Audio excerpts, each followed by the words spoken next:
Hello and welcome to Monocle on Culture. I'm Robert Bounds. On today's show, we're exploring some exciting new highlights in the realms of dance, film and art.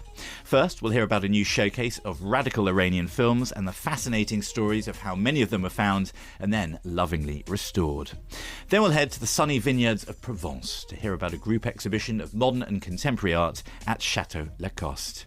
And finally, we'll find out about a brand new dance venue in London with a reliable old name that promises to be a new cultural beacon for the city and a space where both the pros and the community will don their dancing shoes. Do stay tuned, that's all coming up right here on Monocle on Culture.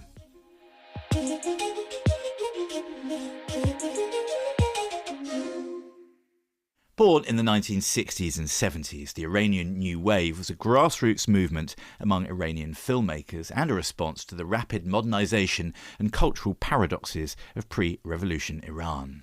These films were often banned by the state, and many never reached the Iranian population, let alone global cinephiles. But now, London's Barbican is showcasing a selection of these gems, the discovery of many of which are also stories of diligent searching or pure happenstance that have brought them to the light of day. After meticulous restoration, the Barbican's Masterpieces of the Iranian New Wave season showcases this pivotal era in Iranian cinema and also offers a wonderful glimpse into Iranian society in the 1970s. There are plenty of sideburns, fear not. Monocle on Culture producer Sophie met the curator of the showcase, Ehsan Hoshbat, who began by describing Iran during the period of 1962 to 1977.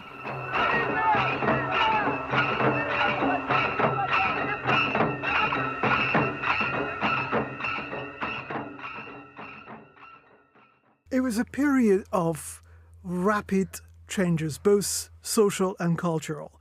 The country was moving in the direction of becoming increasingly more westernized. The price of oil was going up, as a result of which the country was getting richer and richer. And there were some great ideas for initiating progressive institutions, helping people to produce not only films, but all types of cultural goods. And the film was part of it. But what happened during that period, films either produced by these governmental institutions or by private producers and private film studios, they started reacting to this period of modernization by either rebelling against it or criticizing it in many different ways. So it's a modernist cinema of some really splendid paradoxes that are embedded within the cinema, because they are, on one hand, they are using what has been offered to them as the basic means for making a film. On the other hand, they are sort of rejecting what they have been offered. So it's a really interesting period, and there's lots of films that came out from that time. How did you go about choosing the ones for this particular programme? One thing that I think your listeners should know, that the majority of Iranian pre-revolutionary films are either banned or impossible to screen because there are no screening copies of these films available. So the question of access is like the biggest question when it comes to Iranian pre-revolutionary cinema. It's not like programming British cinema that you can walk in the aisles of a film archive like British Film Institute and basically most of the films are there. In this case, programming Iranian pre-revolutionary cinema or Iranian New Wave means that actually actively searching for films, trying to restore the films and bringing them back to life. The 9 titles that we play at the Barbican are 9 examples, and each is completely different from the other, of the process of searching, rescuing, restoring, and bringing back to life. And behind each film, there's a very long history of trying to track down the elements. But basically, these were the titles, or some of the titles, that I have been partly responsible for being restored, mostly in collaboration with Cineteca di Bologna, that is the Cinematheque of the city of Bologna in Italy. And a couple of titles have been restored in collaboration with World Cinema Foundation, which is a project initiated by Martin Scorsese. He's a great, great supporter of Iranian pre-revolutionary cinema. So I guess it's about showcasing these films, but also, as you say, restoring them and protecting them. And I saw you introduce some of these films, and you mentioned that one of them, the copy was found under someone's bed. Maybe you could tell a little bit about some of the happenstance and amazing, lucky moments that led to them being found. The film that I found under the bed of the film's producer, actually, is the first documentary directed by a woman in the history of Iranian cinema. A film called The House is Black by Forough Farrokhzad. It's a film from 1962, and now it is generally known as one of the greatest films ever made. In most of the recent polls in the past 20 years, the name is there. The film's producer, Ebrahim Golestan, he passed away, I think, last year at the age of 101, and he was living in this huge mansion in East Sussex. And I used to go there in search of his films because he has also directed many films that are part of the program. And the only film that we couldn't find in his storage house was this one. And at one point he told me, "Why don't you go and look under the bed? I have some stuff down there." And I went there, and there were some film cans. I pulled them out, and there it was. The House is Black. The sad thing is that even Iranians have not seen these films in the qualities and the versions that people can go and watch at the Barbican, because the copies, mostly on tape or really terrible looking DVDs, those were the versions that were circulating around, and these films have not been screened in Iran. So I think if one day we could actually screen all these films in their country of production, they are going to be a revelation even for Iranians. The screening that I went to was just full of Iranians in London, and you could feel how special it was to be watching these films and listening to both you and Amir Naderi speak as well.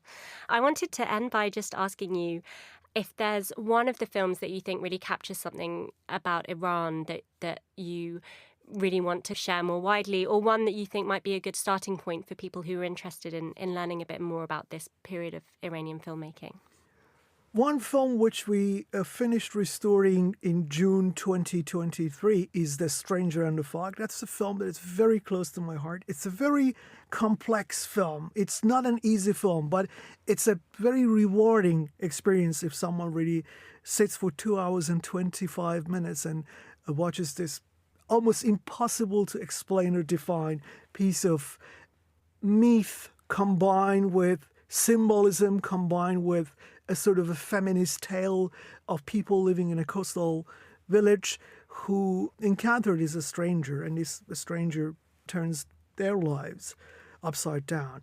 It's a film that, in my opinion, along with some other films in the program, sort of anticipates the arrival of Iranian revolution. It's a prophetic film in a very powerful and in a very disturbing way. You see many of the things that were going to happen in the future, 5 or 6 years after the end of the production of the film. Already they are in the film, as if the film is already aware of what is going to happen. And the camera work, the acting, everything is absolutely remarkable about this film. And in terms of form, it's one of the most dazzling pieces of cinema in the 70s. Well, 2 hours and 20 minutes well spent then, I think. Ehsan, thank you so much for coming in and talking to us, and congratulations on the programme as well. Thank you so much for inviting me, Sophie. That was Ehsan Hoshbat, and you can catch that Iranian season at the Barbican until the 25th of February.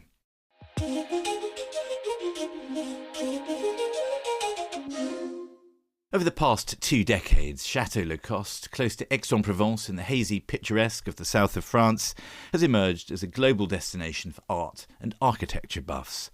Originally a vineyard, it's been transformed into a luxury hotel and restaurant where some of the world's most renowned architects and artists have crafted remarkable buildings, sculptures and artworks. And it's all set against the stunning backdrop of the vines. Monocle correspondent Michael Booth met the Art Centre manager Daniel Kennedy at the Tadao Ando designed entrance building to hear about this year's exhibition lineup and how this extraordinary combination of architectural giants and the Provençal countryside came into being. You realise Château La Coste is not just another Provençal vineyard, pretty much already at the entrance, which is flanked by a brief run of smooth grey concrete panels, instantly recognisable as the trademark of the Japanese architect Tado Ando. As you turn in, a moment later, Damien Hirst's 21-foot-high bronze statue temple hoves into view beside the driveway. This is the quite gruesome anatomical statue of a male torso, its scarlet viscera a genuine shock amid the almost cartoonishly beautiful Provençal landscape. But by the time you've taken that in, you've already arrived at the Art Centre building, another Ando masterpiece, concrete and glass, all sharp points, flanked by reflecting pools.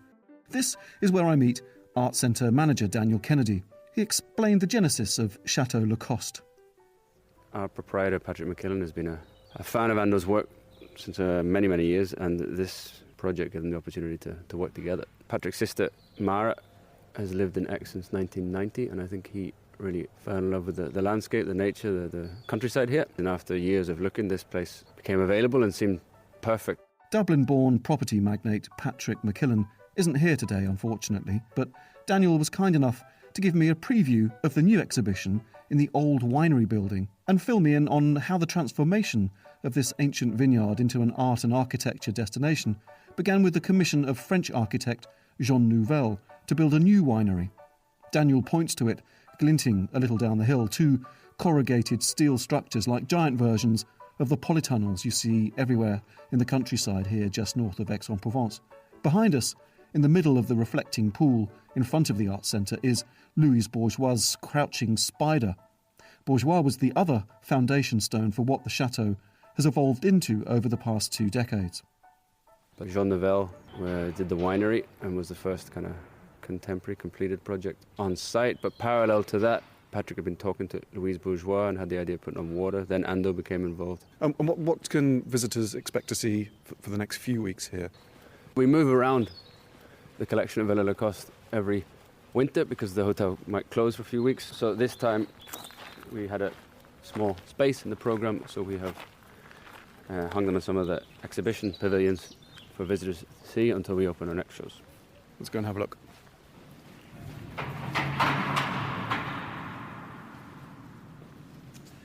So this is the old winery, the old wine store gallery is what we call it. Kind of great project space where we've done many different projects with Tracy Emin, Sophie Gall, Ai Weiwei. At the moment we have a selection of works that are really based on light and colour. This is William Scott, this beautiful blue still life of a traditional plate, classical kind of Mediterranean subject. Andy Warhol, Liz Taylor, which is also usually in the public area of Villa Lacoste. So it's really a selection of works of different media, but light and colour, because we're in Provence, I guess. It's a beautiful February morning, clear blue skies, fields of gnarly vines creeping up to pine-covered hills beyond. And dotted among it all are works by some of the most celebrated architects and artists of the past 50 years. Hirst and fellow YBA Tracy Emin, Gary, Per Kirkeby, Richard Rogers, Richard Serra, Lee Ufan, Renzo Piano, Oscar Niemeyer, and there's even a piece by Bob Dylan, a nod to Patrick McKillen's contacts with the music world. Dylan created a life-size rail car made from wrought iron, which now sits on rails high up at the far side of one of the wine fields. God knows how they got it there. One thing that strikes me about Château La Coste is that, and maybe it's the key to how Patrick has been so successful in attracting such an amazingly starry array of artists and architects, is that architects get to be artists a little bit and artists get to do architecture. This is the only place you'll see a work of architecture by Tracy Emin, for example. Yeah, I mean, she was very excited that we'd make something that people would walk on and engage with. And yeah, the King of Kuma, for example, is maybe more like a sculpture than a building as such, but I mean, the distinction itself is blurry outside of here, but here maybe it's more. Is that maybe the secret to the ego wrangling that must have gone on here, that I've often wondered about over the last couple of decades? I don't know. I mean, there's this nice quote from Jean Nouvel when we opened. I think it was, he said, artists behave like architects and architects behave like artists here, and it's done with grace. And Ando made a comment about how a lot of these architects that might be doing big commercial projects are allowed to do smaller projects with a bit more freedom here. So definitely, you know, from spending time with any of the artists and architects that have been here, the region, Provence, and the spirit here with the wine. It's a working farm. There's a kind of welcoming spirit, beautiful light, beautiful nature that hopefully everyone enjoys. So this is the Bastide Gallery. So to complement the other show where we saw elements from Villa La Coste, these are artworks by artists who we have worked with over the years to produce editions or bodies of work that have stayed here since physically. So you have Maxime Moreau, a young French artist based in Brussels. It's like tapestry landscapes. These are tapestry landscapes. He does tiles, he does ceramics. Marcelo Bacello is a young Spanish artist. And this is like paints, but these little penguins are done on a ceramic vase. Yeah, it's like a raw clay vase with emperor penguins painted on the side and a nude girl. I mean, this type of figure appears in a lot of works. And these bowls are very kind of Matisse-ish. They're very evocative, for me, of the south of France.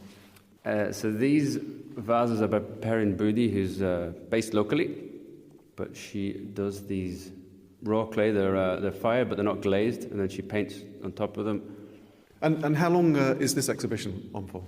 This one is on to the end of the month, the end of February. The other one's on the end of March. And then on the 12th of April, we open a very exciting project with Poush, P-O-U-S-H, which is a studio complex on the edge of Paris with 250 plus artists. You have their studios there. There's like a metalwork factory. There's a neon workshop. There's all these resources for younger artists there, and they also have a curatorial department. So they are curating a show here across the whole property. That is on until the 9th of June. The Château La Coste includes a 5-star hotel and Michelin-star restaurants, but the park is open to the public to wander its hillsides and fields of vines and take in the art and buildings. My highlight, fittingly, at the highest point, was another Ando piece, a minimalist chapel, cast concrete, of course, sensitively placed amid the oak trees with a view to the snowy Alps in the far distance. A little further down the hill is Richard Rogers' final building, a cantilevered oblong box with its support structure on view outside in classic Rogers style and painted orange. This year, the Richard Rogers Drawing Gallery, as it's called, will host the new Sophie Calle exhibition. And I wondered how they paired artists to the spaces. Even if we try to suggest certain spaces for certain artists or projects, the collaborators we work with often have a very clear response to a specific space and are happy to wait if it's a question of time to get the right time in the right space. And then also what they make often responds to the space. For Monocle at Château La Coste, Provence, France, I'm Michael Booth. Many thanks, Michael, for taking one for the team at Château La Coste there. And yes, the wine is good too.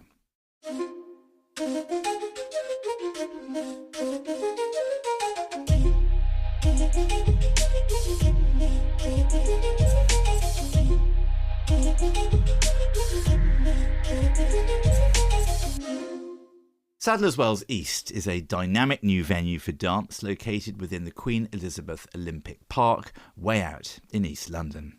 It's a striking red brick building that rises out of former wasteland and itself puts on a dazzling architectural show. But this is a building that's been crafted with dancers at its heart, and the spaces inside are just as beautiful. The venue features a versatile auditorium that can transform from a skate park to a vibrant club dance floor, alongside a variety of practice rooms and studios designed to celebrate many a diverse style and support the needs of dancers at all levels.